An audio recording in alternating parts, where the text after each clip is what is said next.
भगवान के जो 24 अवतार बताए गए हैं, इन 24 अवतारों में से 2 अवतार परिपूर्णतम माने गए हैं, राम और कृष्ण का। और ये दोनों के दोनों अवतार जो हैं,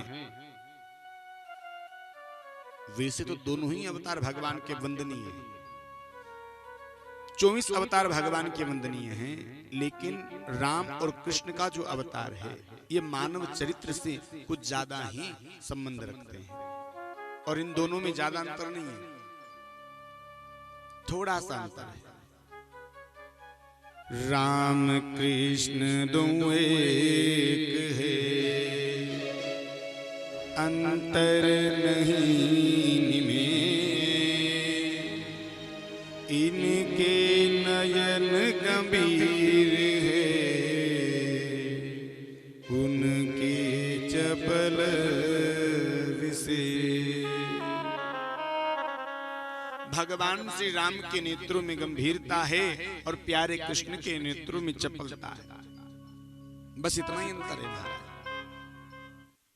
सुखदेव जी कहते, राजन आपने ये राम कथा कई बार संत महात्माओं के मुंह से सुनी होगी। परीक्षित ने कहा, गुरुदेव फिर भी आपके श्रीमुख से इस कथा को सुनने का हमारा मन करता है। शुकाचार्य कहते, राजन भगवान श्री नारायण के पुत्र वे हैं ब्रह्मा, ब्रह्मा के पुत्र वे मरीचि, और मरीचि के पुत्र वे कश्यप, कश्यप के पुत्र वे हैं विवस्वान, और विवस्वान महाराज से ही यह सूर्य वंश प्रारंभ हुआ। विवस्वान महाराज के पुत्र वे, इनका नाम हुआ है वेवस्वत मनु। वेवस्वत मनु के एक पुत्र थे, उनका नाम था सुद्युम्न, और सुद्युम्न एक बार गलती से भोले बाबा के आश्रम पर चले गए, और भोले बाबा के आश्रम पर जाने की वजह से इनको स्त्री बनना पड़ा। बाद में लज्जित होकर के इन्होंने अपने देह को वहीं त्याग दिया। विवस्वत मनु के मन में बड़ी चिंता हुई। इनके 10 बेटा थे, एक बेटे का नाम था सरियाती। एक दिन राजा सरियाती अपनी सेना की टुकड़ी को लेकर के और अपनी बेटी सुकन्या को लेकर के जंगल में शिकार खेलने के लिए गए। इस जंगल में एक च्यवन नाम के महात्मा तप कर रहे थे। पूरे शरीर पर इनके दीमक लगा हुआ था, आंखों के सामने केवल 2 गड्ढे दिखाई दे रहे थे जो जुगनू की भांति चमक रहे थे। सुकन्या ने क्या किया, बाल चप्पलता बस एक तिनका उठाया और ऋषि की आंखों में चला दिया। च्यवन ऋषि अंधे हो गए, नेत्रों से रक्त बहने लगा। ऋषि श्राप देने को आतुर हो गए। सुकन्या ने कहा, पिताजी मेरी वजह से इस ऋषि की नेत्रों की ज्योति चली गई, तो अब मेरी ऐसी इच्छा है कि आप मेरा विवाह इन्हीं के साथ कर दें। राजा ऐसा नहीं चाहता था जबकि, लेकिन इच्छा न होने के बाद भी अपनी बेटी सुकन्या का विवाह च्यवन महात्मा के साथ में करना पड़ा। और सुकन्या ने तन मन से अपने पति की सेवा करी। बाद में अश्विनी कुमारों ने आकर के इनकी आंखों को ठीक कर दिया। इसी सूर्य वंश में एक परम प्रतापी राजा हुए हैं, उनका नाम हुआ है महाराज अम्बरीश। और अम्बरीश जी जो हैं ये भगवान के परम लाडले भक्त हैं। अम्बरीश जी के जीवन का नियम है कि ये महीने की आने वाली प्रत्येक एकादशी को निर्जला करते हैं। प्रत्येक एकादशी को निर्जला करते हैं। और निर्जला एकादशी कब आती है? निर्जला एकादशी आती है जेठ के महीने में। इतनी गर्मी में आती है कि एक बूंद यदि जल नहीं मिले ना, मानो ऐसा लगता है जैसे प्राण तो क्या निकल जाएंगे। और ऐसी राजा 12 महीने की एकादशी का किया करता है। तो देखो, सबसे पहले तो आप एकादशी का अर्थ समझें कि एकादशी होती क्या है। एकादशी कहते किसे हैं? एकादशी का सीधा सा अर्थ होता है 5 हमारी ज्ञानेंद्रियां, 5 हमारी कर्मेंद्रियां और 11वां होता है मन। इन 11 को वश में करने का नाम ही एकादशी का व्रत है। इन 11 को वश में करने का नाम एकादशी का व्रत है।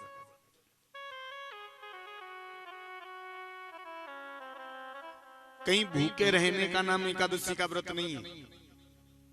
हाँ, अपनी 10 इंद्रियों को और मन को बस में करने का नाम ही एकादशी का व्रत है। और धार्मिक नीति से भी देखा जाए तो प्रत्येक वैष्णव को एकादशी का व्रत करना ही चाहिए।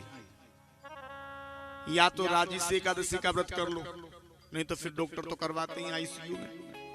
अन्न जल बिल्कुल बंद, हाँ, तो प्रेम से ही कर लो। लोग कहते हैं कि महाराज एकादशी करें तो खूब, लेकिन भूखा नहीं रह जाता। एकादशी करे कैसे? भूखा तो रह ही नहीं जाता। तो तुमसे भूखे रहने के लिए कहता कौन है? तुमसे भूखे रहने के लिए कहता कौन है कि तुम भूखे रहो?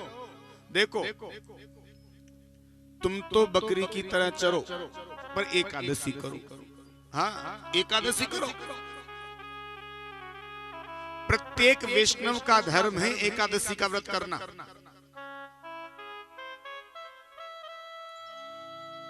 और देखो, एकादशी का व्रत जब हम करते हैं ना, तो 10वीं की रात्रि को ही अन्न त्याग दिया जाता है। 10वीं की रात्रि से एक समय भोजन लेना है। एकादशी को बिल्कुल भी अन्न नहीं लिया जाता।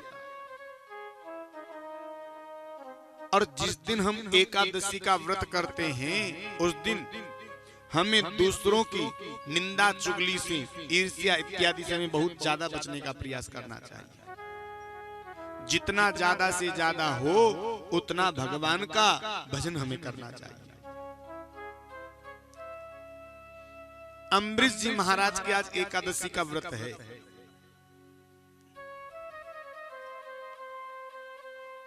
कहीं से दुर्वासा ऋषि अपनी मंडली को लेकर के आ गए। राजा ने कहा, भगवान आज मेरी एकादशी का व्रत है, तो आज की प्रसादी आप मेरे घर पर करना। महात्मा ने कहा, ठीक है, तुम भोजन की तैयारी करो, हम स्नान ध्यान से निवृत्त होकर के आते हैं। अब दुर्वासा ऋषि तो चले गए स्नान करने के लिए, और इधर देखो, जो एकादशी का व्रत करते हैं उन्हें द्वादशी में इस व्रत का पारायण भी कर लेना चाहिए। क्योंकि कभी कभी क्या होता है कि द्वादशी में ही त्रयोदशी लग जाती है, और हम यदि व्रत का पारायण द्वादशी में नहीं करते हैं तो हमारा व्रत खंडित माना जाता है।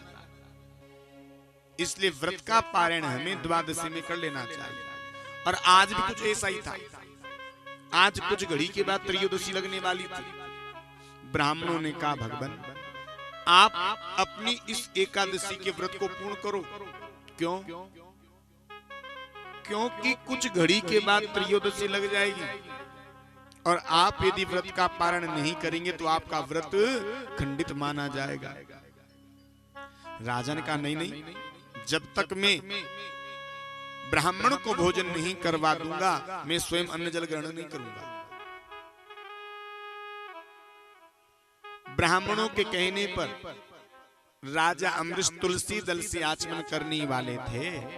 इतने में दुर्वासा ऋषि द्वार पर चल करके आ गया। दुर्वासा ऋषि को लगा कि हो सकता है राजा मुझसे पहले व्रत को पूरा कर रहा होगा, इसीलिए तो आचमन कर रहा है। ऋषि क्रोधित हुए, सिर में से एक जटा उखाड़ करके जैसे ही पृथ्वी पर पटकी, एक कृत्या नाम की राक्षसी प्रकट हो गई। दुर्वासा ऋषि ने कहा, कृत्या जाओ और जाकर के इस राजा को जला करके भस्म कर दो। अब कृत्या चली है राजा की तरफ, लेकिन अम्बरीश जी महाराज कहीं गए नहीं। वहीं हाथ जोड़ करके बैठ गए, भगवान से प्रार्थना करी, प्रभु मैंने कभी संत में और आप में कोई भेद नहीं समझा हो, तो आकर के आप ही मेरी सहायता करो। भगवान का सुदर्शन चक्र आ गया। सुदर्शन चक्र ने इस कृत्या को जला करके भस्म कर दिया और पीछे लग गया दुर्वासा ऋषि। आगे आगे दुर्वासा और पीछे पीछे सुदर्शन जी महाराज। दौड़ते दौड़ते कहां पहुंचे? कैलाश पर्वत पर। बोले बाबा से कहा, प्रभु त्राही माम मेरी रक्षा करो। क्यों? सुदर्शन पीछे लगा। भोलेनाथ ने कहा, जितना जल्दी हो सके निकल जाओ, तुम्हारी कोई मदद नहीं कर सकते। दुर्वासा ऋषि दौड़ते हुए ब्रह्मलोक में ब्रह्मा के पास पहुंचे। ब्रह्मा से जाकर के कहा, तो ब्रह्मा ने भी अपनी असमर्थता जता दी। दुर्वासा ऋषि ने कहा, रे भैया, जब तुम मेरी कोई मदद नहीं करोगे तो मेरी मदद कौन करेगा? ब्रह्मा ने कहा, देखो हमारे बस की बात नहीं तुम्हारी मदद करना, पर हाँ जिसका ये सुदर्शन है ना, वही तुम्हारी मदद कर सकता है। दुर्वासा ऋषि चल करके भगवान नारायण की शरण में गए और भगवान नारायण से कहा, प्रभु आपके सुदर्शन से मेरी सहायता करो। भगवान नारायण ने भी अपनी असमर्थता जता दी। कहा, ऋषिवर मैं तुम्हारी कोई सहायता नहीं कर सकता। अरे प्रभु गजब करते हो, आपका चक्र, आप फिर भी मेरी सहायता नहीं कर सकते। भगवान अपने मुख से कहते हैं, ऋषिवर अहम भक्त पराधीन, मैं भक्तों के अधीन हूं। अहम भक्त पराधीन हस्वस्तंत्र इव द्विज, मैं भक्तों के इतने अधीन हूं, यदि भक्त मुझे भोग लगा देता है तो मैं भोग ग्रहण कर लेता हूं, अन्यथा भूखा प्यासा में बैठा रहता हूं। दुर्वासा ने कहा, जब तुम मेरी कोई मदद नहीं करोगे तो मेरी मदद कौन करेगा? भगवान नारायण ने कहा, दुर्वासा तुमने अपने आप को तो संत माना, लेकिन सामने वाले को तुमने संत नहीं माना। और अम्बरीश तुमसे भी बड़ा संत है। इस संपूर्ण त्रिलोकी में तुम्हारी कोई मदद कर सकता है तो केवल अम्बरीश ही है जो तुम्हारी सहायता कर सकता है। और आप अम्बरीश जी महाराज की श्रद्धा देखिए, धन्य है अम्बरीश जी महाराज की श्रद्धा। आज 1 वर्ष पूरा बीत गया, लेकिन आज भी तुलसी दल लेकर के, आचमनी लेकर के खड़े हुए हैं कि जब तक मैं ऋषि को भोजन नहीं करवाऊंगा मैं भी अन्न जल ग्रहण नहीं करूंगा। 1 वर्ष बीत गया। अम्बरीश जी महाराज के चरणों में ये दुर्वासा ऋषि गिरने वाले थे। राजा ने हाथ पकड़ के खड़ा कर दिया, महाराज जी आप क्या कर रहे हो? हम जैसे राजा महाराजा तो आप जैसे संतों की, आप जैसे ब्राह्मणों के चरणों की धूली है और आप हमें प्रणाम करते।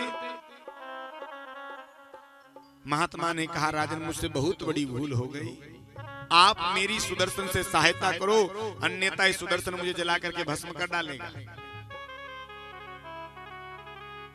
अम्बरीश जी महाराज ने हाथ जोड़ करके भगवान के सुदर्शन से प्रार्थना करी, हे सुदर्शन मैंने कभी भगवान में और संत में कोई भेद नहीं समझा हो तो आप यहाँ से शांत होकर के लौट जाओ।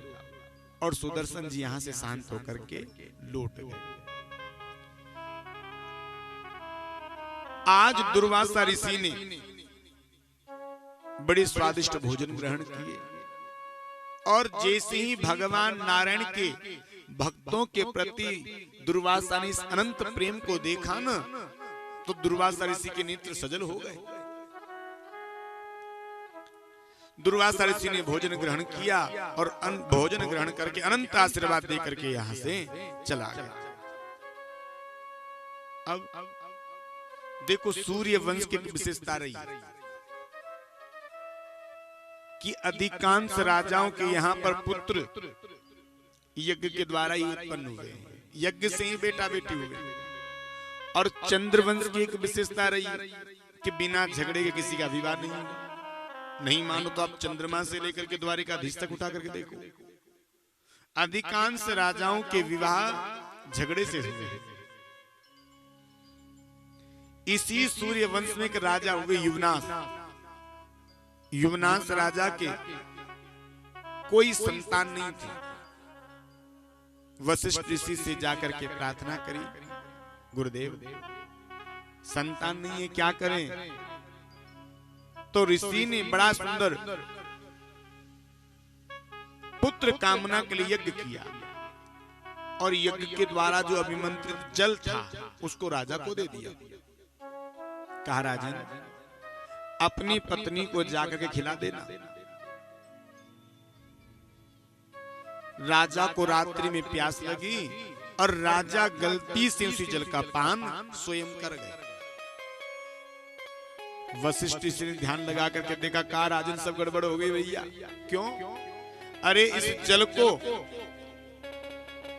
तुम्हारी पत्नी पीती तो तुम्हारी पत्नी के पुत्र होता, और इस जल का पान तुमने कर लिया तो अब बेटा तुम्हारी होगा। राजा डरने लगा। समय आने पर इस राजा के पेट को चीरा गया और इस राजा के पेट में से बालक को जीवित निकाला गया।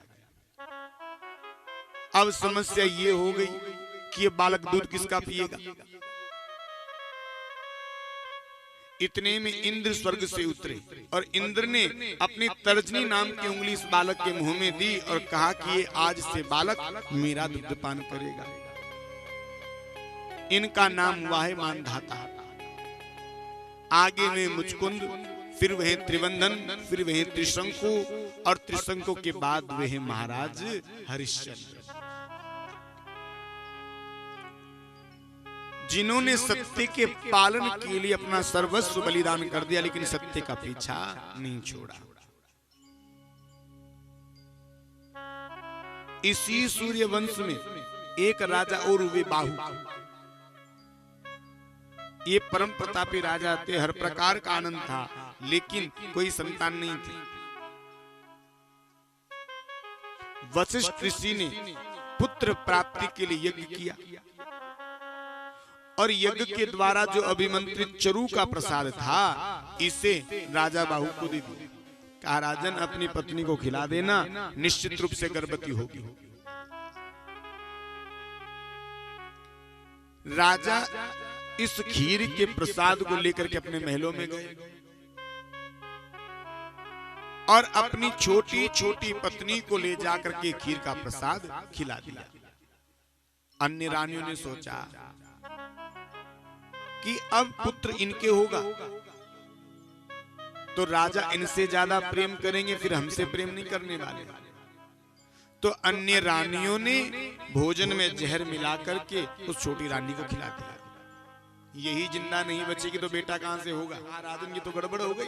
और मंत्र शक्ति के द्वारा वशिष्ठ ऋषि ने इस गर्भ में पल रहे बालक को बचा लिया।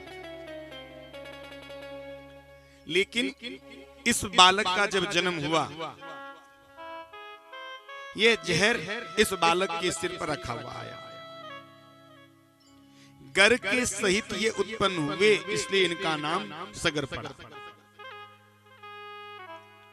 सगर महाराज के दो विवाह हुए, एक सुमति के साथ, दूसरा केसनी के साथ। केसनी के बेटा हुए हैं असमंजस और सुमति ने एक मांसपिंड को जन्म दिया। सुमति ने विचार किया, बताओ मेरी बहन के तो बेटा हुआ और मेरे मांस का लोथड़ा पैदा हुआ है।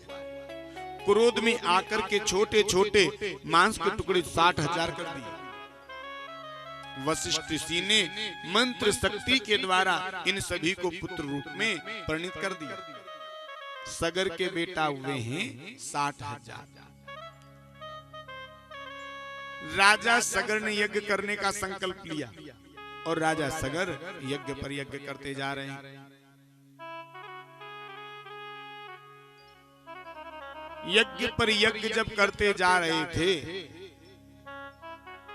तो इंद्र को चिंता हो गई। इंद्र ने विचार किया, यदि इनके 100 यज्ञ पूरे हो गए तो ये इंद्र बन जाएंगे, मेरा क्या होगा?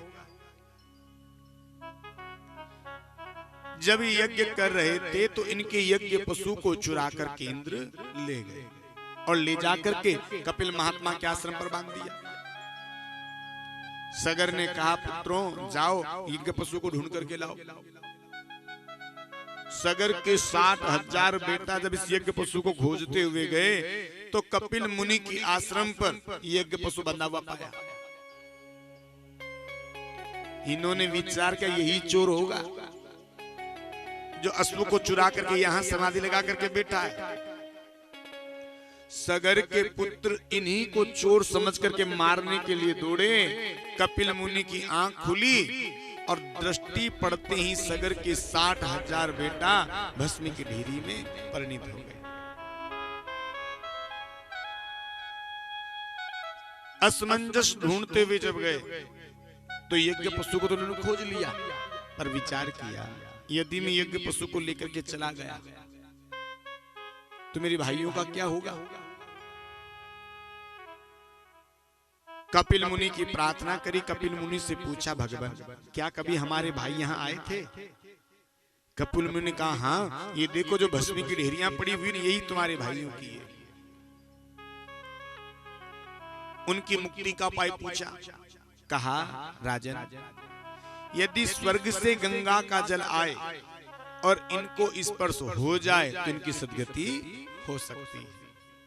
अब गंगा कोई आसपास में थोड़ी है कि गए एक लोटा भरकर ले गया है। स्वर्ग में महाराज करोड़ों किलोमीटर ऊपर दूर।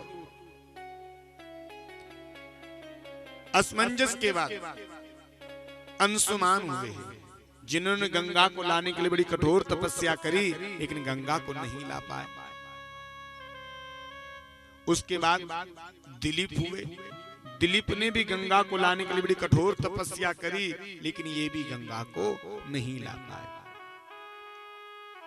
और तीसरी पीढ़ी में चल करके महाराज भगीरथ हुए और भगीरथ जी ने गंगा की इतनी तपस्या करी कि गंगा को आखिरकार प्रकट कर ही दिया।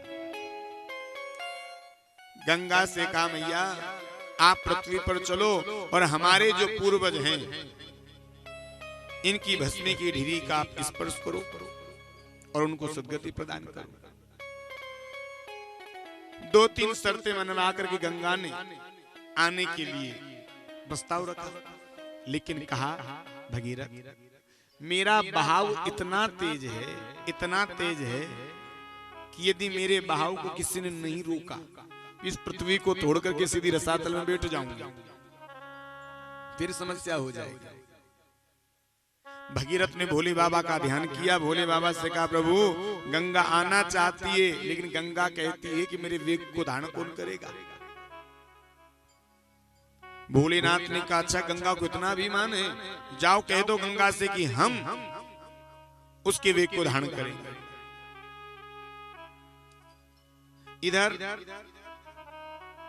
भोलेनाथ अपनी जटा को बखेर करके बैठ गए तो गंगा जी सबसे पहले ब्रह्मा के कमंडल से निकल करके ध्रुवलोक में आई, फिर सप्तऋषियों के मंडल में आई, वहां से शिव जी की जटा में पधारी, फिर सुमेरु पर आई, सुमेरु से गंगा हिमालय पर आई और हिमालय से गंगा ने आना प्रारंभ किया है।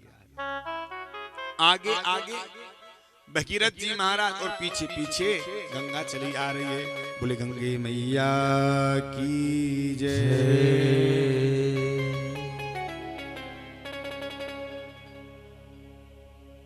गंगा जब चल कर के आ रही थी तो रास्ते में एक जानू नाम के महात्मा तप कर रहे थे।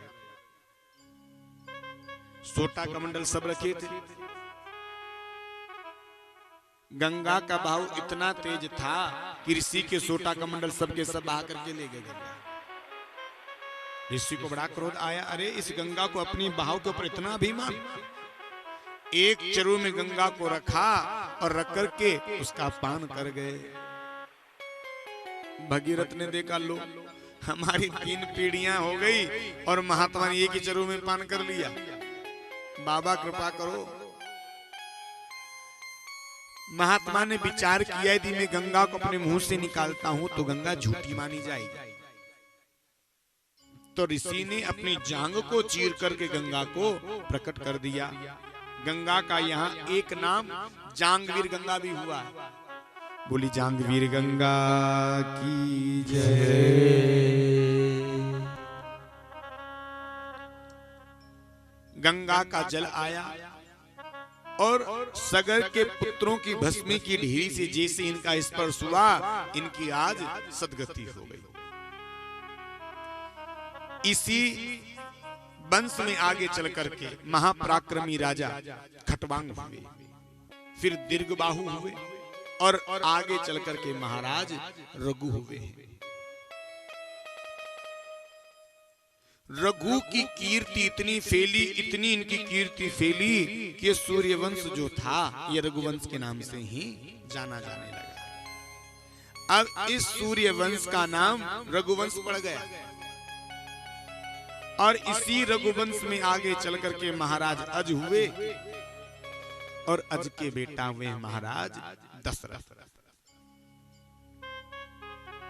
और इन्हीं दशरथ जी के यहाँ पर भगवान राघवेंद्र का प्राकट्य हुआ है और भगवान के इस धराधाम पर अवतार लेने का एक नहीं अनेक कारण संत महात्माओं ने भाव जगत में बताया है। तो आइए कुछ कारणों पर हम दृष्टि डालते हुए कथा में आगे बढ़ते हैं। सबसे पहला कारण भगवान का इस धराधाम पर आने का गोस्वामी जी ने अपनी शब्दावली में लिखा है। जब जब होई धर्म की हानि, जब जब होई धर्म की हानि, बाढ़हि असुर अधम अभिमानी, बाढ़हि असुर अधम अभिमानी, तब तब धरे प्रभु विविध शरीरा, तब तब धरे प्रभु विविध शरीरा, हरहि कृपा निधि सज्जन पीरा, हरहि कृपा निधि सज्जन पीरा, जब जब होई धर्म की हानि, जब जब होई धर्म की हानि, बाढ़हि असुर अधम अभिमानी, बाढ़हि असुर अधम अभिमानी। गोस्वामी जी लिखते हैं जब जब हो ये धर्म की हानि, जब जब इस पृथ्वी पर धर्म की हानि होती, असुरों का जब पापोच्चार अधिक बढ़ने लगता है, असुरों का जब अत्याचार बढ़ने लगता है, यज्ञ इत्यादि कर्म जब समाप्त होने लगते हैं, तब तब धरी प्रभु विविध शरीरा, जब जब मेरे गोविंद इस धराधाम पर अवतार लेकर के आते हैं, भगवान दुष्टों का संहार करते हैं और पुनः धर्म की स्थापना करते हैं। पहला कारण। दूसरा कारण,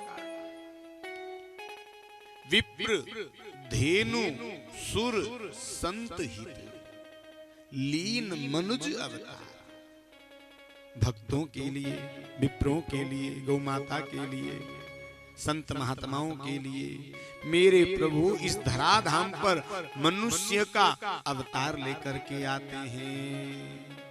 भगवान मनुष्य नहीं है लेकिन लीन मनुज अवतार, मनुष्य के रूप में अवतरित होकर के मेरे प्रभु इस धराधाम पर आते हैं।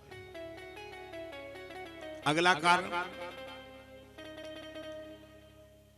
मनु और शत्रुपा, इन्होंने सतयुग में भगवान नारायण की तपस्या, भगवान नारायण प्रकट हो गए वरदान मांगने के लिए कहा, तो दोनों ने हाथ जोड़ करके बस एक ही वरदान मांगा, प्रभु हमें आप वरदान देना चाहते हो तो बस एक ही वरदान दो कि हमें आपके जैसा बेटा प्राप्त हो। भगवान ने कि मेरे जैसा तो नहीं और कोई नहीं। तो बोले फिर आप ही को हमारे घर पुत्र बनकर के आना पड़ेगा। और भगवान ने आशीर्वाद दिया।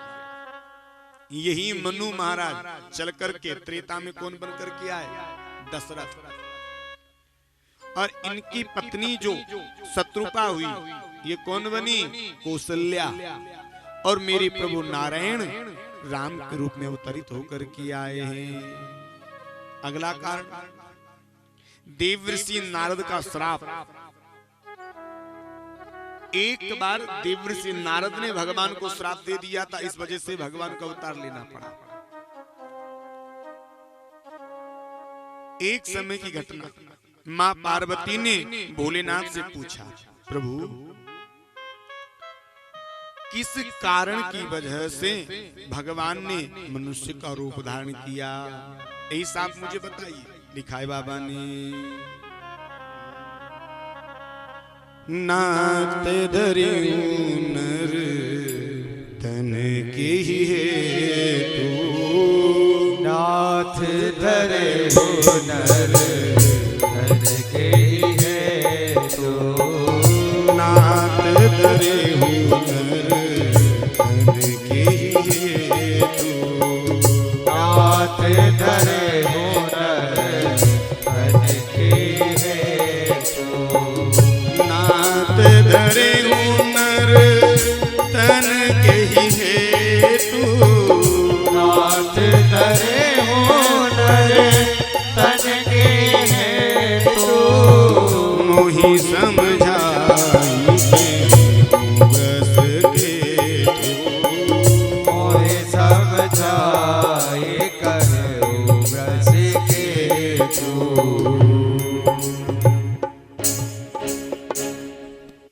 पार्वती ने पूछा, प्रभु नाथ धरेऊ नर तन के हेतु, किस कारण से भगवान ने मनुष्य का रूप धारण किया?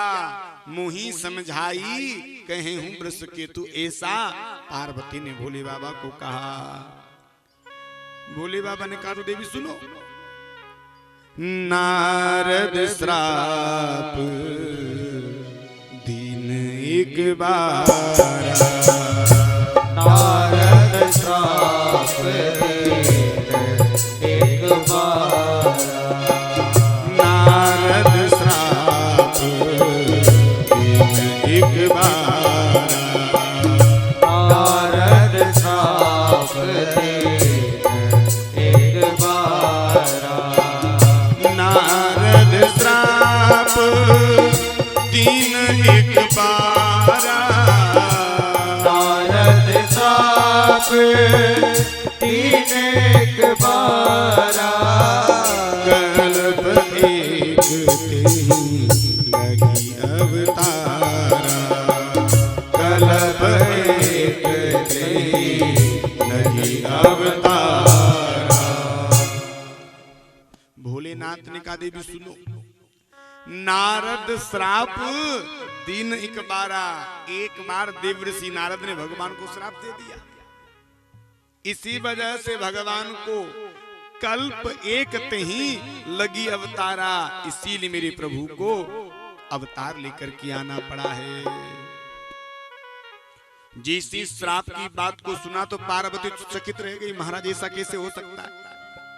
अरे भगवान तो देवर्षि से बहुत स्नेह करते हैं। देवर्षि नारद भगवान के कट्टर भक्त हैं, अनन्य प्रेमी है भगवान के देवर्षि। फिर देवर्षि नारद ने भगवान को श्राप क्यों दे दिया जी? पार्वती कहने लगी, प्रभु कारण कवन श्राप मुनि दीना, कारण कवन श्राप मुनि दीना, कारण कवन श्राप मुनि दीना, कारण कवन श्राप मुनि दीना, कारण कवन श्राप मुनि दीना, का अपराध रमापति कीना, अपराध रमापति दीना, कारण की वजह से देवर्षि नारद ने भगवान को श्राप दे दिया। आप हमें कह करके बताओ। भोलेनाथ ने कहा तो देवी सुनो। एक बार क्या हुआ कि देवर्षि नारद ने काम को जीत लिया, और काम को जीता तो इनके मन में अभिमान हो गया। अभिमान किस बात का हुआ? देवर्षि ने पूछा, भैया एक बात बताओ, इस सृष्टि में काम को किसने जीता? किसी ने कहा, बोले भैया काम को तो भोलेनाथ ने जीता है। अच्छा तो पहले नंबर पर कौन आता है? बोले भोलेनाथ ने जीता, तो भोलेनाथ ही पहले नंबर पर आते। बोले नहीं, भोलेनाथ दूसरे नंबर पर आते, तो पहले नंबर पर कौन आता है? बोले पहले नंबर पर हम आते हैं। तो भोलेनाथ दूसरे नंबर पर क्यों आते हैं, तुम पहले नंबर पर क्यों आते हो? देवर्षि ने कहा, देखो भोलेनाथ ने काम को तो जीता, लेकिन क्रोध को नहीं जीत पाए। कामदेव आया तपस्या भंग करने के लिए और जला करके भस्म कर दिया। पर बाबा देवर्षि नारद काम को भी जीता और क्रोध को भी जीता। अब देवर्षि को लगा कि लगता भी किसी को पता नहीं चला कि हमने काम को जीत लिया, चलो अपना प्रचार हम खुद ही करते हैं। तो देवर्षि अपना प्रचार करने के लिए स्वयं निकले, चल करके कैलाश पर्वत पर गए। भोले बाबा ने देखा, ओहो आज तो संत पधारे हैं, राम कथा सुनने के लिए मिलेगी। पर देवर्षि नारद ने राम कथा तो सुनाई नहीं और काम कथा सुना डाली। भोलेनाथ कहने लगे, अरे कहां से दुर्भाग्य का क्षण आ गया जिन कानों से काम कथा सुनने के लिए मिल रही है। अब क्या काम कथा सुनाई देवर्षि नारद ने? जैसे देवर्षि नारद गए, भोलेनाथ ने बड़ा सुंदर स्वागत किया। ओहो पधारो देवर्षि, बड़ी कृपा रही आपकी। क्या बात है, दिखाई नहीं देती आजकल, कहाँ रहते हो? देवर्षि ने कहा, प्रभु समाधि लग गई थी। अच्छा फिर? कामदेव आया प्रभु पूरी सेना के साथ, और मेरे चरणों में गिरकर के मुझसे क्षमा मांग करके गया है कि मैंने संत बहुत देखे पर तुम्हारे जैसा कोई संत नहीं देखा। भोलेनाथ ने विचार किया कि देवर्षि ने काम को तो जीत लिया, लेकिन इनके मन में अभिमान हो गया। भोलेनाथ ने कहा, तो बाबा एक बात बताओ, तुमने ये बात अभी तक किस किस को बताई? बोले प्रभु किसी को नहीं बताई, सबसे पहले आप ही को बता रहे हैं। भोलेनाथ ने कहा, तुमने बहुत बढ़िया किया जो किसी को नहीं बताया, पर हाँ आगे किसी और को बताना और मत। अब देवर्षि नारद को लगा कि इनको मुझसे ईर्ष्या हो रही थी, जब ही तो बताने के लिए मना कर रहे हैं। और काम को जीतना कोई छोटी मोटी बात है? अरे काम को जीता है अवश्य कहूंगा, और किसी से हम कोई काम करने के लिए मना कर दे ना, उस काम को वो जानबूझ करके करता है।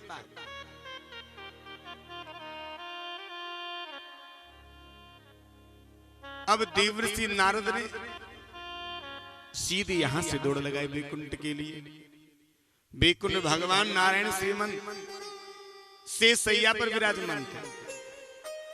देवर्षि नारद गए, भगवान ने बड़ा सुंदर इनका स्वागत किया।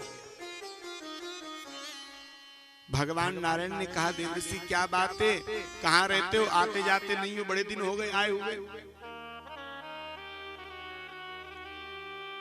देवर्षि नारद ने कहा, अरे प्रभु समाधि लग गई थी। अच्छा फिर क्या हुआ? अरे प्रभु कामदेव आया, चरणों में गिरकर के मुझसे क्षमा मांग करके गया है कि मैंने संत बहुत देखे, लेकिन तुम्हारे जैसा कोई संत नहीं देखा। भगवान ने देखा कि देवर्षि ने काम को तो जीत लिया, लेकिन इनके मन में अभिमान हो गया, और भगवान अपने अनन्य प्रेमियों के पास कभी इस अभिमान को टिकने नहीं देते। देवर्षि नारद यहां से निकले, इधर मेरे गोविंद ने अपनी माया को रच दिया। 100 योजन का एक बहुत सुंदर नगर बना करके तैयार कर दिया। अब इस नगर के राजा कौन है? राजा शीलनिधि। राजा शील निधि की एक परम सुंदरी कन्या है। इस कन्या का नाम है विश्वमोहिनी। और राजा शील निधि अपनी इस कन्या का स्वयंवर करना चाहते हैं। देवर्षि नारद ने देखा, मैं यहाँ से कई बार निकला करता था, लेकिन अब तक तो ये नगर हुआ नहीं करता था, आज ये नगर कहां से आ गया। तो देवर्षि नारद जिज्ञासावश इस नगर के अंदर प्रवेश कर गए। राजा शील निधि को पता चला, ससम्मान देवर्षि नारद को अपने महलों में लेकर के गया।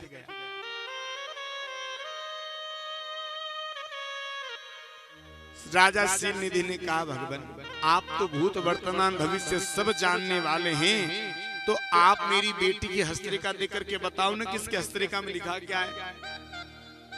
मेरी एक बेटी है, उसका नाम है विश्वमोहिनी, और वो विश्वमोहिनी अपना स्वयंवर करना चाहती है। देवर्षि ने कहा, अच्छा ठीक है, बुलाओ। इधर विश्वमोहिनी अपनी सखियों के साथ चल करके आई, और देवर्षि नारद ने जैसे विश्वमोहिनी को देखा तो बस देखते ही रह गए। इतनी सुंदर थी विश्वमोहिनी। अब रेखा में लिखा क्या था, और देवर्षि ने पढ़ क्या दिया कि गोस्वामी जी महाराज बता रहे हैं, जो एहि बरही अमर सोहि होहि, तो यही बरही अमर सोहि होई। जो एहि बरही अमर सोहि होई, जो एहि बरही अमर सोहि होई, जो यही बरही अमर सोहि होई। समर भूमि जीतन कोई, समर भोते जाए। इस कन्या का विवाह उसके साथ होगा जो पहले से अजर अमर होगा। और देवर्षि ने क्या कहा, देवर्षि हस्तरेखा को पढ़ रहे हैं, इस कन्या का विवाह जिसके साथ भी होगा वो अजर अमर हो जाएगा। रेखा को पढ़ करके देवर्षि नारद यहाँ से प्रस्थान कर गए, और मन में देवर्षि की आज शादी की इच्छा उत्पन्न हो गई कि बताओ, इन दुनिया के लोगों को देखो, शादी करते हैं, विवाह करते हैं, बाल बच्चे उत्पन्न करते हैं, घर मकान दुकान सब बनाते हैं, हमें देखो बामा जी बने फिर रहे। पर विचार करते हैं, हमसे विवाह कौन करेगा, हमसे शादी कौन करेगा। हम ठहरे फकीर, हम ठहरे महात्मा, हमसे कौन विवाह करने वाला भला।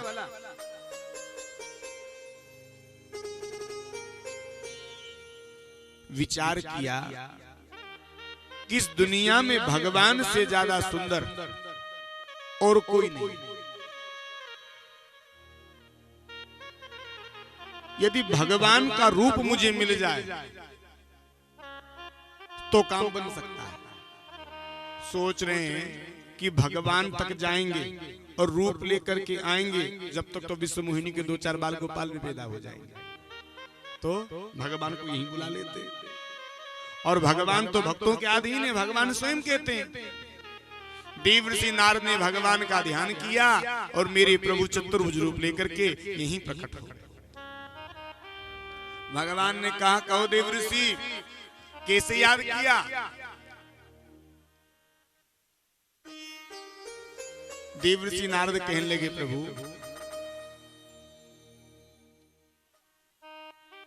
देवर्षि नारद कहने लगे, प्रभु शादी की इच्छा उत्पन्न हो गई। भगवान ने कहा, भैया शादी तो करना चाहिए, बताओ हम तुम्हारी क्या मदद कर दें। बोले, प्रभु आप बस मेरे सहायक बन जाओ। लिखा है बाबा ने मानस में, आपन रूप देहु प्रभु मोहि, आपन रूप प्रभु मोहि, आपन रूप देहु प्रभु मोहि, आपन रूप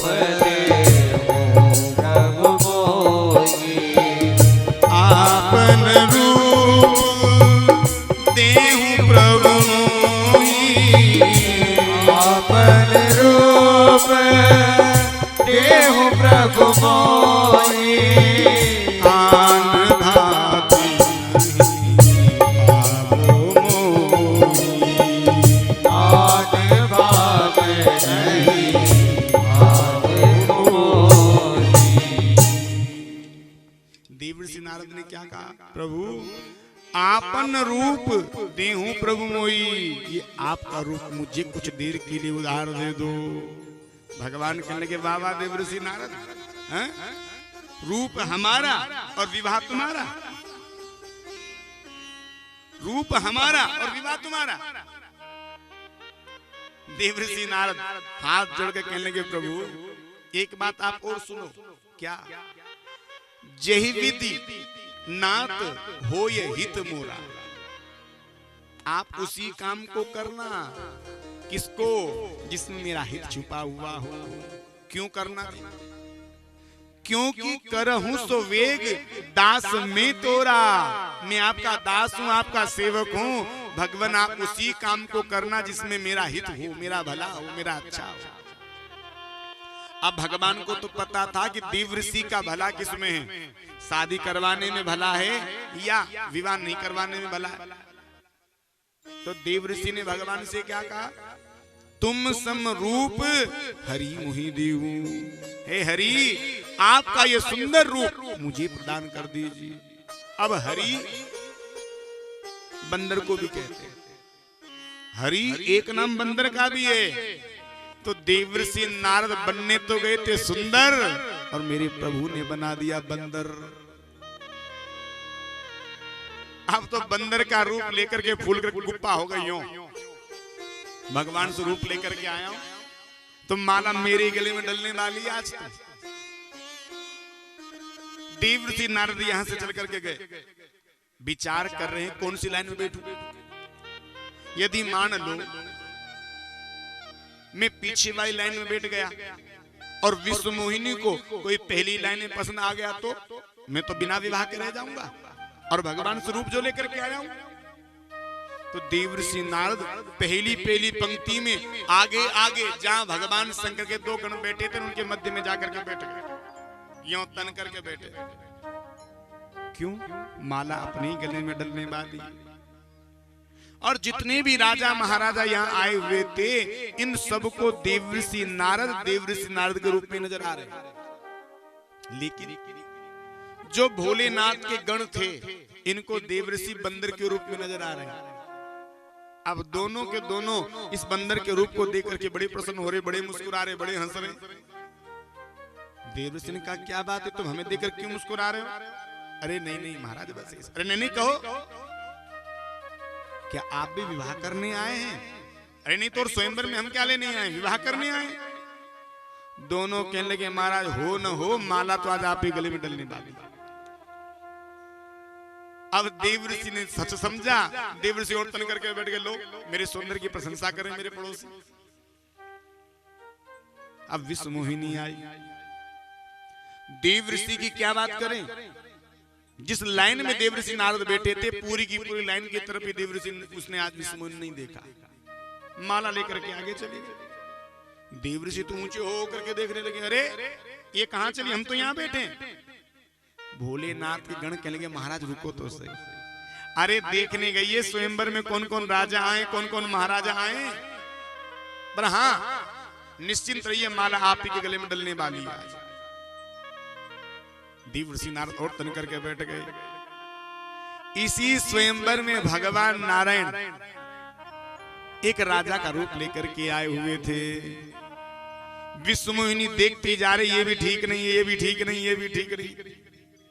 और जहां भगवान नारायण राजा के रूप में बैठे हुए थे, विश्व मोहिनी गई और विश्व मोहिनी ने भगवान के गले में माला को पहना दिया।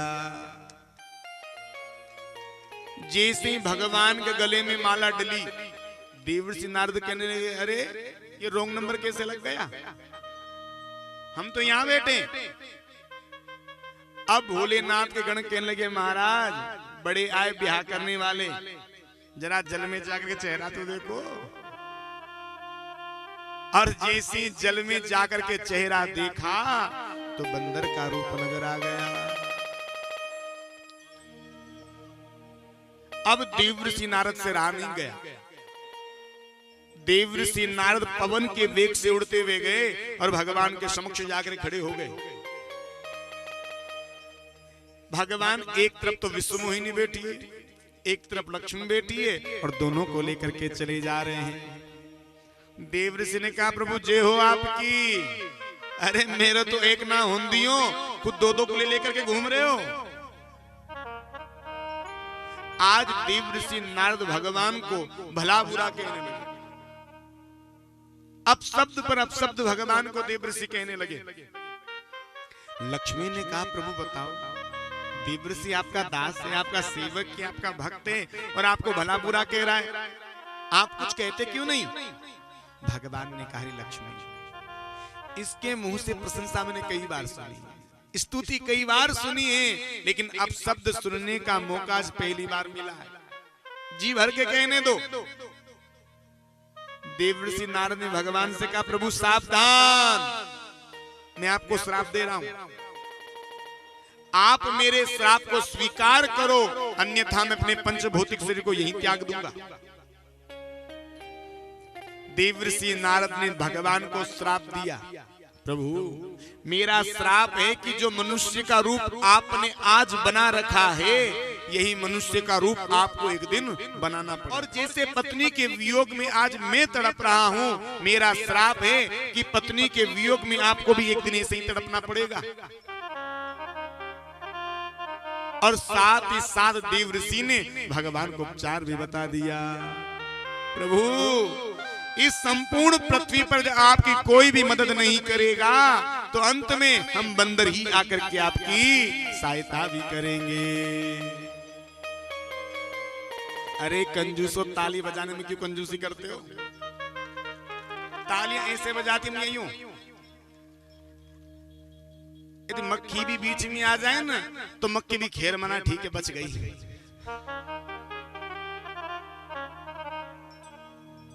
देखो ताली बजाने कई फायदे होते हैं।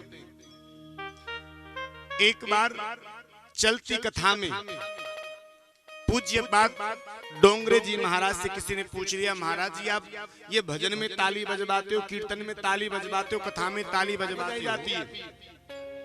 डोंगरे जी महाराज कहते हैं देखो, जो ताली बजाता है ना, तो ताली बजाने से उस जीव के जितने भी पाप होते हैं, सारे के सारे पाप पिट पिट करके सारे पाप समाप्त हो जाते हैं। उस जीव के सारे पाप निकल जाते हैं। उसने कहा देखो कितनी डरती है।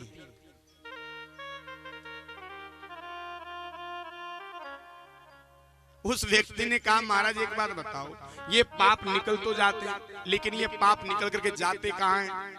बोले जो कथा में आकर के भी, कथा में बैठ करके भी जो ताली नहीं बजाता, ये सारे के सारे पाप उसके माथे पर जाकर के बैठ जाते हैं।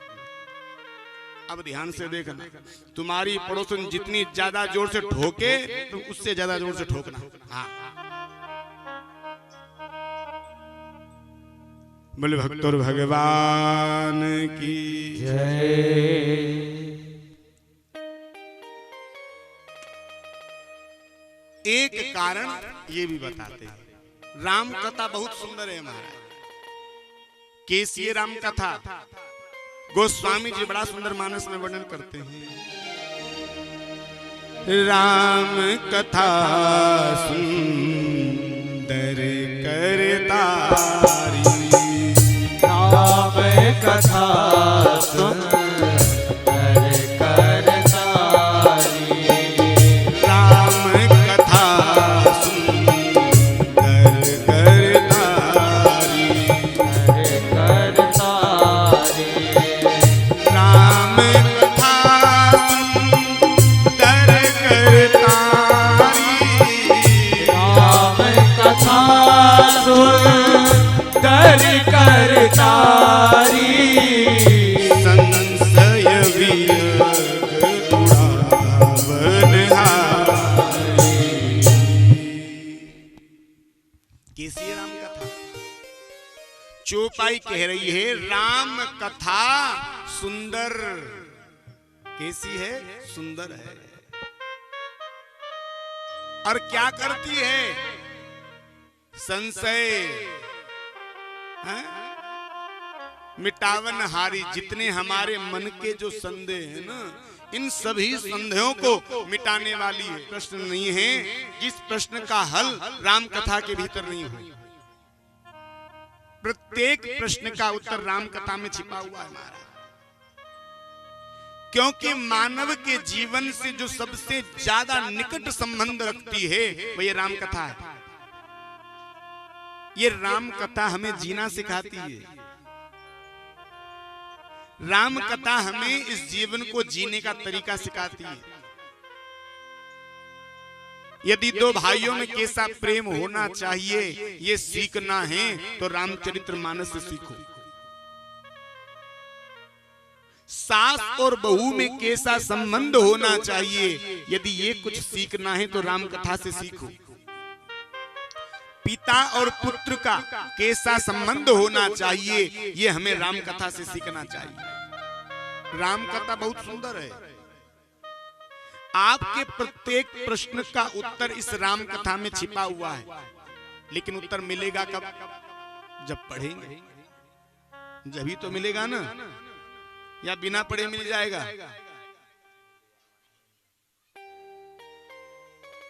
एक महात्मा थे, कहीं चल करके जा रहे थे, ट्रेन स्टेशन पर 3 घंटे लेट थी।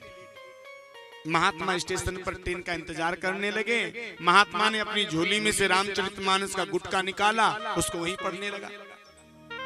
पास में कोई व्यक्ति बैठा था, कहने लगा इन महात्माओं के पास कुछ काम धाम नहीं होता, जब देखो जब रामचरित का पाठ करते हैं, जब देखो जब मानस का पाठ करते हैं। उस व्यक्ति ने उस संत से कहा, महाराज आपको बताना पड़ेगा कि इस मानस में ऐसा है क्या। बहुत तंग किया। उस संत ने इसकी बातों पर ध्यान नहीं दिया। ट्रेन आई और ये महात्मा इस ट्रेन में बैठ गए। जिस ट्रेन में ये महात्मा बैठा था उसी ट्रेन में वो व्यक्ति भी चढ़ गया। ट्रेन 2-3 स्टेशन पार कर चुकी थी। 2-3 स्टेशन पार करने के बाद उस व्यक्ति ने उस ट्रेन की जंजीर को खींच दिया। पास में संत बैठा था। संत ने पूछा, भैया तो इस ट्रेन को क्यों रोका? उस व्यक्ति ने कहा, महाराज मेरी पत्नी वहीं पीछे स्टेशन पर छूट गई। संत ने कहा, देख बेटा तुम मुझसे वहां स्टेशन पर पूछ रहा था ना किस राम कथा में क्या है, आपको मुझे बताना पड़ेगा। मैंने तुझे तब तो नहीं बताया, लेकिन अब मैं तुझे बताना चाहता हूं इस राम कथा में है क्या। बेटा तूने यदि इस रामचरितमानस को पढ़ा होता, तूने इस रामचरितमानस का यदि अध्ययन किया होता तो तेरी पत्नी कभी भी पीछे स्टेशन पर नहीं छूटती। भगवान राम जब वनवास गए, गंगा को पार करने लगे तो भगवान ने पहले सीता को नाव में बिठाया, उसके बाद में स्वयं बैठे। यदि तूने इस रामचरितमानस को पढ़ा होता तो तू पहले अपनी पत्नी को चढ़ाता, उसके बाद में तू चढ़ता। दुनिया का ऐसा कोई प्रश्न नहीं है जिस प्रश्न का उत्तर इस रामचरितमानस में न छुपा हुआ हो। लेकिन प्रश्न का उत्तर कब मिलेगा? जब हम पढ़ेंगे।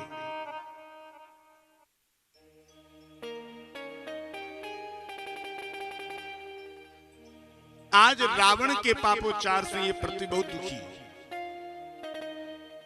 इस पृथ्वी ने गाय का रूप बनाया और देवताओं के समक्ष चली गई। देवताओं से कहने लगे, देवताओं अब मुझसे पाप सहा नहीं जाता, पाप का बोझा बहुत अधिक बढ़ चुका है, आप शीघ्र कोई उपाय करो, अन्यथा मैं सीधी रसातल में बैठ जाऊंगी। देवताओं ने ब्रह्मा से कहा, ब्रह्मा ने कहा तुम रुको। ब्रह्मा ने ध्यान लगाया और ध्यान लगा करके ब्रह्मा ने समस्त देवी देवताओं से कहा, बोले भैया तुम सब के सब बंदर भालुओं का रूप ले लेकर के अयोध्या में पहुंचो और भगवान का शीघ्र ही अयोध्या में अवतार होने वाला है। और पृथ्वी को धैर्य बना करके यहां से लौटा दिया। तो अयोध्या के जो राजा हैं इनका नाम है महाराज दशरथ।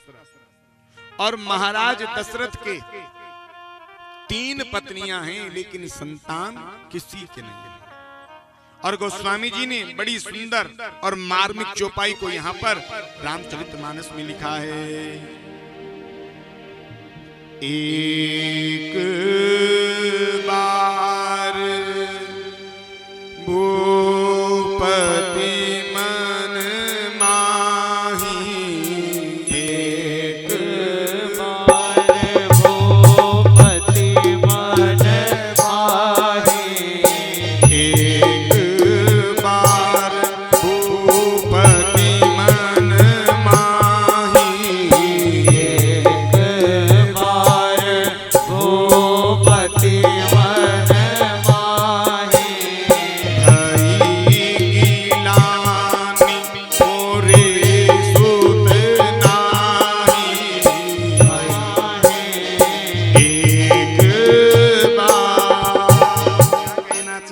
चौपाई का भावार्थ समझने का प्रयास करें। देखो चौपाई कह रही है एक बार, यानी एक बार भूपति यानी राजा दशरथ, मन माही यानी मन में, भई गलानी दुख हुआ, किस बात का, मोरे सुतना, मेरे कोई बेटा नहीं है। चौपाई कह रही है पूरे जीवन में राजा दशरथ के मन में केवल एक बार दुख हुआ कि मेरे कोई संतान नहीं है। चौपाई का भावार्थ ये। अब आप बताइए यदि किसी के बेटा या बेटी नहीं हो तो क्या पूरे जीवन में एक ही बार सोचता है जी? बोलो नहीं। जब जब अपने पड़ोसन के बालक को आंगन में खेलता हुआ देखती है या देखता है तब तब भगवान से प्रार्थना करते हैं प्रभु एक आध बाल गोपाल मेरी झोली में डाल दे तो तेरो का चलो जाता है। लेकिन यहाँ तो तुलसीदास जी कह रहे हैं एक बार भूपति मन माही, केवल एक ही बार दुख हुआ। अच्छा इसका क्या कारण है एक ही बार दुख हुआ? इसका भी कारण, दशरथ जी महाराज जो थे ये देवताओं की सभा में जाया करते थे और देवताओं के जो राजा इंद्र हैं इनसे इनकी बड़ी गहरी मित्रता थी और इतनी गहरी मित्रता थी कि दोनों मित्र एक सिंहासन पर बैठते थे। एक दिन देवर्षि नारद सामने से निकल करके जा रहे थे, देख लिया, विचार करने लगे वाह कितनी सुंदर युगल जोड़ी बैठी, आज बैठ लो कल से नहीं बैठने दूंगा। सभा संपन्न हुई, देवर्षि नारद दशरथ जी के पीछे पीछे अयोध्या में आ गए। कहा राजन किस राजा के बगल में जाकर के बैठते हो तुम? क्यों, क्या हुआ? अरे राजन तुम्हारे आने के बाद वह राजा अपने सिंहासन को धुलवाता है। क्यों? अरे भैया तेरे कोई संतान नहीं है ना, इसीलिए।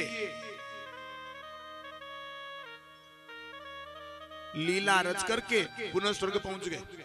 इंद्र से जाकर कहा इंद्र किस राजा को अपने बगल में बिठाता है? क्यों, क्या हुआ उसमें? चक्रवर्ती सम्राट है। अरे भैया जिस राजा को तो अपने बगल में बिठाता है ना उस राजा का तो मुंह देखने का भी धर्म नहीं है। क्यों? अरे भैया उसके कोई संतान वंतान नहीं है और जिसका मुंह देखने का धर्म नहीं है उसको तो अपने बगल में आसन पर बिठाता है। दोनों तरफ लीला देवर्षि नारद ने रच दी। कई दिन बीत गए, देवर्षि नारद के कहने के बाद दशरथ जी स्वर्ग में नहीं गए। आज दशरथ जी ने सोचा चल करके देखे तो सही कि देवर्षि ने सही कहा था कि झूठ। कई दिनों के बाद देवर्षि नारद के आज दशरथ जी महाराज पहली बार स्वर्ग पहुंचे। लेकिन दशरथ जी ने देखा कि आज पहले जैसा सम्मान उनको स्वर्ग में नहीं मिला, पहले जैसा सम्मान नहीं हुआ। सभा संपन्न हुई, जाने लगे। विचार के एक बार देखी क्या वाकई इंद्र धुलवाता है सिंहासन को? दशरथ जी ने जब छिप करके देखा तो इंद्र आज वाकई में अपने सिंहासन को धुलवा रहा था। और दशरथ जी ने जब इस सिंहासन को धोते हुए देखा तब दशरथ जी के मन में दुख हुआ। तब गोसाई जी ने इस चौपाई को मानस में लिखा। एक बार भूपति मन माही, एक बार भूपति मन माही, एक बार भूपति मन माही, एक बार भूपति मन माही, भई लानी मोरे सुत नाही, भई ग्लानि मोरे सुत नाही। एक बार। तब जाकर के गोसाई जी ने इस चौपाई को मानस में लिखा महाराज। और दशरथ जी आज बहुत दुखी हैं। इस दुनिया में कोई भी व्यक्ति ऐसा नहीं है, कोई भी मनुष्य आपको ऐसा नहीं मिलेगा जो दुख से और सुख से अछूता हो। इस दुनिया में सुख है तो दुख भी है प्यारे, दिन है तो रात भी है, सुबह है तो शाम भी है, क्योंकि दुनिया द्वंद्व से मिलकर के बनी है। दो का जोड़ा है इस दुनिया में, अच्छा है तो बुरा भी है। ऐसा कोई मनुष्य आपको नहीं मिलेगा जिसके जीवन में केवल सुख ही सुख आता हो, दुख नहीं आता हो, या ऐसा भी कोई नहीं मिलेगा जिसके जीवन में केवल दुख ही दुख आता हो, सुख नहीं आता हो।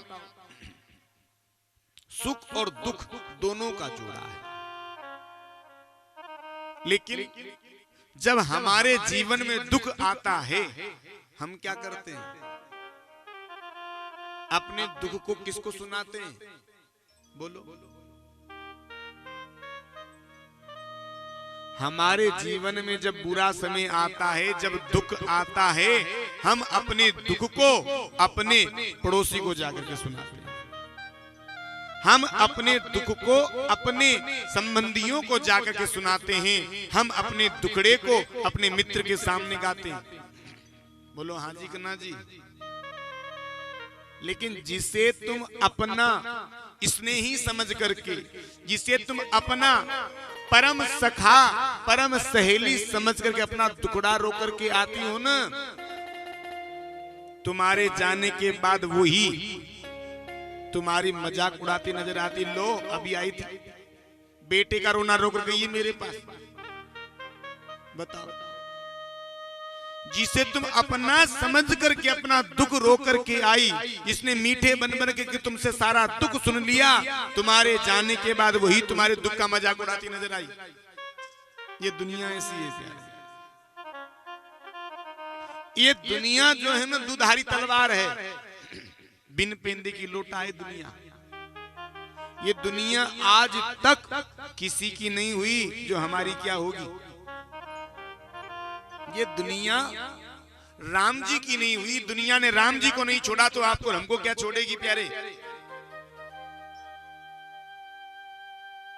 यदि कोई कथा सुनने के लिए जाता हो, मान लो कोई भगवत प्रेमी हो, कथा सुनने के लिए जाता हो, तो पता है दुनिया वाले क्या कहते हैं, मोहल्ले वाले? बताओ, घर में तो चार चार बेटा कंवारे डोल रहे हैं, ये बड़ी भक्तन बनी फिर रही है, घर की तो या को सुधा ही ना है। सबसे बड़ा रोग क्या है? सबसे बड़ा रोग क्या कहेंगे लोग, यही सबसे बड़ा रोग है महाराज। पर देखो, ये दुनिया आज दिन तक किसी की नहीं हुई जो तुम्हारी हमारी क्या सगी होने वाली है। दशरथ जी के जीवन में जब दुख आया, दशरथ जी ने क्या किया? अपने दुख को लेकर के सीधे अपने गुरुदेव भगवान के चरणों में चले गए और सारा का सारा दुख गुरुदेव के चरणों में जाकर के समर्पित कर दिया। लिखा है बाबा ने।